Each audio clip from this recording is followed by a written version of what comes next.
Hello everyone, and welcome back to another video. It's another video on Final Boss GOWTHER. So this Final Boss GOWTHER, there's been a new highest point team found. Actually, I'm at 10,000 points. This team does not require any fairies, which is pretty good, but sadly it does require, like you saw, Melee and the new GOWTHER. Go to rankings real quick to show you. Boom, as you can see, 15,000 points. This team does use a little bit of a different sort of style to it. So as you can see here, we've got Liz. I'll show you Gift first. So we have Liz with just HP defense, we have Melee with HP defense, no special rolls, and we have GOWTHER with HP defense, no special rolls. Nanashi and back also HP defense, no special rolls on that as well. For links, I've given Zelda's to GOWTHER to give her more lifesteal, gives her 12% additional lifesteal, means I don't really have to run lifesteal gear on her, because this counts as being applied before the match, so she starts with 32% lifesteal with all outfits, giving me a 16% basic stat boost out of the 20% she can give me with max passive. Marlink on Melee to maximize Melee's damage, Retar Mill on her because she is the squishiest. Card set, we've just got an auto set CC, it doesn't really matter. You can run a card set that increases demon stats, but you don't really need to, because we've got demon, I think she counts as demon in a match as well, and then of course we've got goddess, so that won't count. So for the passes, we've done clear without food, clear without the non-UR Escanor, was it the light Escanor, and then clear without using ultimates. We're not going to run food, and yeah, let's get on with it. Here we go. So this boss, it's quite easy, it's pretty much the same as last time, apart from there's a little bit more to it than last time. So we're going to immediately start. I know how GOWTHER works fully now. I recently learned how she properly works. I'll waste this, and I'll waste this. So this does damage based on their remaining HP, so the best time to play it is turn 1. Look at that damage, nearly 1.2 million, which is crazy. We'll mark GOWTHER here, so he has to attack Melee. Give him Melee Rampage next turn if he plays 2 damaging skills, which is useful. And Melee is taunted anyway, so they do have to attack him. Go, that's fine. They're going to attack Seal, which is what you expect. Also completely fine here as well. We can cleanse Melee using Liz, and then we can do quite a nice chunk of damage. We can actually kill it, which is what you want to do. So we'll cleanse Melee. I have a lot more faith in this skill because this is based on pierce rate as well as 130% increased damage when we have a rampage stack. And we have a rampage. So then I will just play this because we don't want to get ultimates if we can, because they would just take up hand space, which is a little bit sad. I also kept that GOWTHER skill for a reason. That's going to be our main damaging skill to kill the boss at the end, because the guy on the left is going to keep taunting up, which means we won't actually be able to target GOWTHER. So we're fully reliant on these skills here. I will immediately mark him and then hit him with this. I'm going to do this as well. I am going to be getting ultimate here, which is not really what I wanted, but it is okay. He's got, I think, 70% final damage reduction, or something crazy. What is it? 70% yeah, final damage, which is what they seem to do now on final bosses to stop you from just absolutely nuking them.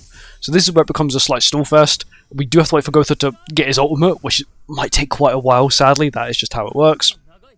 But we can use this time to get the cleanse passive done, because we're still going for the missions which tell us to cleanse. We're going for these 3 bottom ones. Of course, we can't get the top one because we have no humans on the team. But I can go for this cleansing one. Preferably, you also want to hit GOWTHER every turn. If GOWTHER does not take damage during a turn, he does completely full heal. So I'll do this real quick. I'm not gonna move that there and then play that solely because when GOWTHER does ult, because he does have normal GOWTHER ultimate, he will just remove ult gauge and they'll merge, which is not really what I want. This damage here is gonna be quite decent. When the one on the left does pop his taunt, which gives him about 6 to 7 million health, which is crazy. Yeah, you'll see. GOWTHER starts to do some crazy damage. I do desperately need him to ultimate, but he's gonna keep draining his own ult. That's good. So he is actually going to ult next turn, which is exactly what we need. Does have rampage as well. We are stat lowered. It's okay. It doesn't matter. As you can see now, he's got 5 million health, which is fine. I can waste this. I can waste this. Not gonna move. Not gonna play. Not worth it. And then here we go. Melee does damage. It doesn't really matter. So this guy heals a lot back after his. There you go. He full heals basically every turn, which is pretty useful. Extra GOWTHER skills are decent, but I would like some cleanse skills. Preferably, I kind of need them for the challenge, but it's okay. Here we go, boom, we lose ultimate gauge, GOWTHER's back to 0, which is really handy. Damage we take is quite crazy. This guy here, when they ult, it's really hard. Okay, I do understand I do need those skills to kill, but it's not... Okay, I'm just going to merge just for hand space. I feel like I have to at this point. So there we go, this will do decent damage. It's gonna say it does a lot. That's only because the dude on the left has a lot of health. Like a lot of health. So it will display probably a lot higher than what it really is. But there we go. Got a cleanse skill, which is what we wanted. Perfect. Preferably, we'll probably be going to like the higher turns, maybe like between 11 and I would say 16 is really what I'm going for. D rank's fine. It'll just remerge. We don't actually lose any ultimates, but we do gain a little bit of additional hand space, which is handy. There we go. I can do this. I will then erase this. He's going to ult next turn. No, he isn't going to ult next turn. He'll ult the turn after. That is fine. So we'll cleanse up here, which will sadly get rid of all of our debuffs, which is what gives us insane amounts of HP. I should have already explained how this team worked. So this Liz on the left, basically, for every debuff she has on her, increases your team's max HP by 12%. Only debuffs on her. So having debuffs on the rest of my team doesn't help anyone at all.